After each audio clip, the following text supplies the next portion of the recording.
Right, welcome back. And as we said at the very beginning, we'll be speaking about the African tour the President made and a number of other Arab files. We have with us over the phone His Excellency Ambassador Gamal Bayoumi, former Assistant Foreign Minister. Good afternoon to you, sir. Good afternoon. How are you? Fine, thank you so much. We have seen the latest tour, the three-leg African tour the President carried out with, or rather to Angola, Zambia and Mozambique. Besides attending the COMESA summit, definitely the three-leg African tour was of certain significance. Yes, I must say that I am so happy because we are making those visits which are coming very late. Since 1975 they got their independence, and since then no president of Egypt has visited those countries. I had the chance to visit it in December 1980, and we signed a sort of economic cooperation agreement. But we are always there on the ambassadorial level, sometime on the ministerial level, but never on the leadership or the presidential level. We're speaking about Angola, right? The three countries are the same. Angola, of course, among them.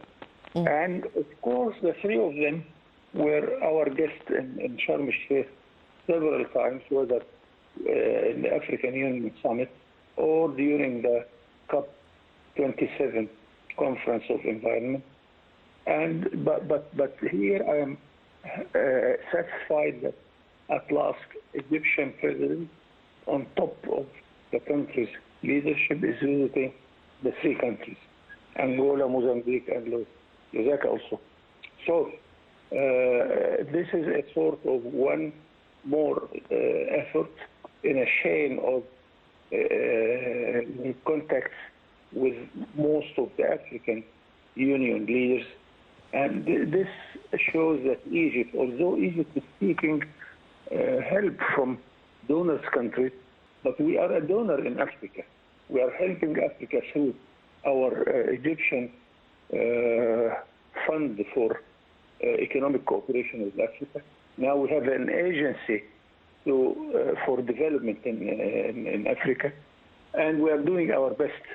Also, you are aware with the Egyptian initiative to encourage donor countries to come and invest in Africa on the African soil with rich countries' finance, with the Egyptian experience, which is the best in Africa, because we are African after all. We are very accepted faith in Africa, and we have this experience, and it doesn't cost a lot. So we hope that this visit will create many projects, bilateral projects and trilateral projects with the help of Europe, with the help of China. Japan made its interest to join this effort. So this is really something which will mean a lot in the coming future for Africa, for Egypt, for our partners in Europe, China, and Japan. Indeed, definitely opportunities and means of enhancing bilateral relations and common relations with African countries were main focus of the tour. Also, the president in Zambia, he delivered a speech while delivering the chairmanship to the Zambian president. But during Egypt's assuming the chairmanship of the COMESA since 21, Egypt has always been advocating for three main issues. The Africans' peace and stability and settling conflicts, the African integration, and the African causes at large. How do you view the pivotal role Egypt has been playing, and how do you view how Egypt carried out with steps in those three areas? We are working in Africa on many dimensions. First, we joined the Comesta since the 90s, and it is, as you well said, 21 countries plus Egypt. Then, during the presidency of Egypt to the African Union, we make an initiative to combine all the sub-regional groups, which is Comesta, IAC, SADC, and in order to establish yes. the continental large free trade area of 51 countries. This is another dimension of the relation. But of course, we are ahead in development with the Comesta. So we hope that all the African countries in the rest of the continent will join us in the large African free trade area. So it will be, in number of population, the largest free trade area in the whole world, although it is not that rich. We need the help of our partners in Europe, in China, in Japan, and I hope the United States will join these efforts also. Another dimension is that Egypt is giving them our technical cooperation in many fields. A third dimension that we are hosting many of their students in our institution, or universities, or Al-Azhar al-Sharif. Al-Azhar is doing a wonderful job to educate and teach the citizens of those countries. So it is a combination of efforts. I hope it will give its result, its best result in the coming few years. The president has given, or the leadership, of course, in Egypt, has been giving the peace and security of the African continent a great importance, and has been advocating for settling African conflicts with African solutions for the peace and stability of the whole continent, and to be able to confront challenges and at the same time fulfill the aspiration of the peoples. How do you view how Egypt has been dealing with African causes, particularly of what we have seen, Sudan and Libya, and many others, of course? Very important dimension, because if you start the development efforts without securing your own security inside the country, then you are threatening the development results. And unfortunately, we have many differences among the citizens of many countries themselves and between some countries at the border of each country. So the Security Council of Africa, the peace and security, is very important. Egypt will be there in order to help all our brothers in Africa, whether it is Libya, whether it is Sudan, Somalia, and many countries like that, in order to live in peace, because without peace environment, you cannot continue trade or you cannot continue investment. The role of instability, it is stopping and it's annoying any economic development. That's why Egypt is giving its all attention to settle the problem, whether between several countries in the same continent or between people in the same country, each tribe against the other tribes. This is very important, and we are doing our best in order to do some good job in this field.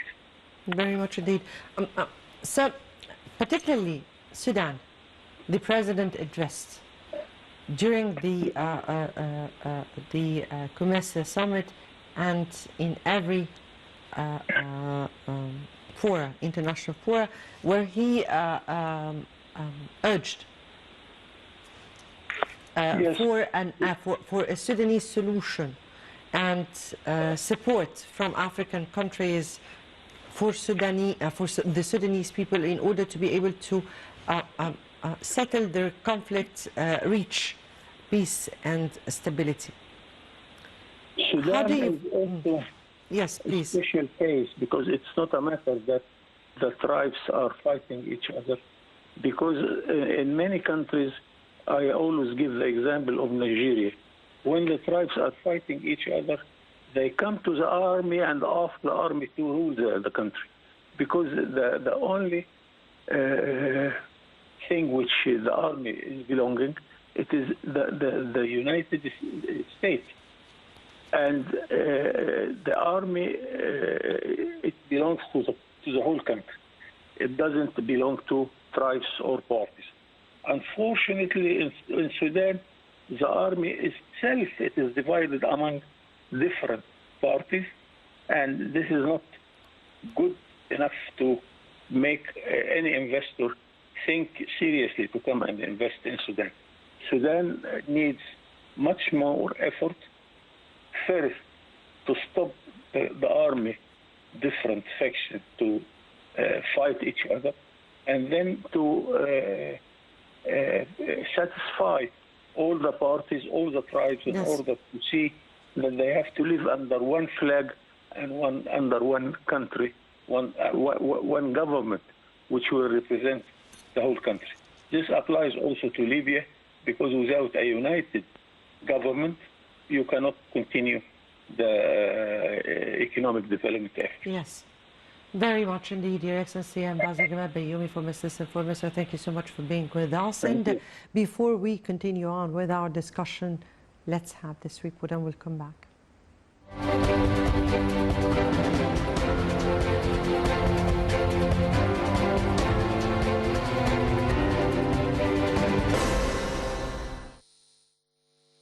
Spokesman for the Presidency Council, Ahmed Fahmy, said the president's tour in the southern African region comes within the context of Egypt's keenness on intensifying engagement and coordination with the African brothers and on cultivating closer cooperation at the economic, trade and investment levels. In Angola, President Sisi held summit talks with his Angolan counterpart on a number of regional and international issues of mutual concern. Following their talks, the two leaders held a joint press conference during which President Sisi asserted keenness on boosting new cooperation horizons with Angola in different fields, including trade, tourism, and security. The head of state retreated that the talks focused on means of combating terrorism in the continent and called for an immediate ceasefire in Sudan to avoid bloodshed. The Angolan leader, meanwhile, welcomed President Sisi at his first visit to the African nation and lauded his active role for solving African issues, maintaining peace and security in the continent, and continuing developing pursuits as well. On the second leg of his African tour, President Sisi participated in the 22nd Summit of the Common Market for Eastern and Southern Africa, COMESA, in the Zambian capital, Lusaka. In his speech to the gathering, President Sisi urged member states of the Common Market for Eastern and Southern Africa to exert more efforts to achieve regional integration in order to address the current challenges. President Sisi reviewed Egypt's achievements during its presidency of the COMESA. Most prominent were working on economic integration and enhancing peace and security in order to boost prosperity of COMESA member states. On Sudan, the head of state stressed the countries should support Sudan to achieve peace and security on its territories. In this respect, he pointed that Egypt has exerted great efforts with its international partners to achieve stability in the Sudan, beside hosting Sudanese. At the summit, Egypt handed down the COMESA's rotating presidency to Zambia. On the sidelines of the COMESA summit in Lusaka, President Sisi met with the Zambian counterpart, during which they reviewed means of boosting joint cooperation in various domains and developing economic relations and trade exchange.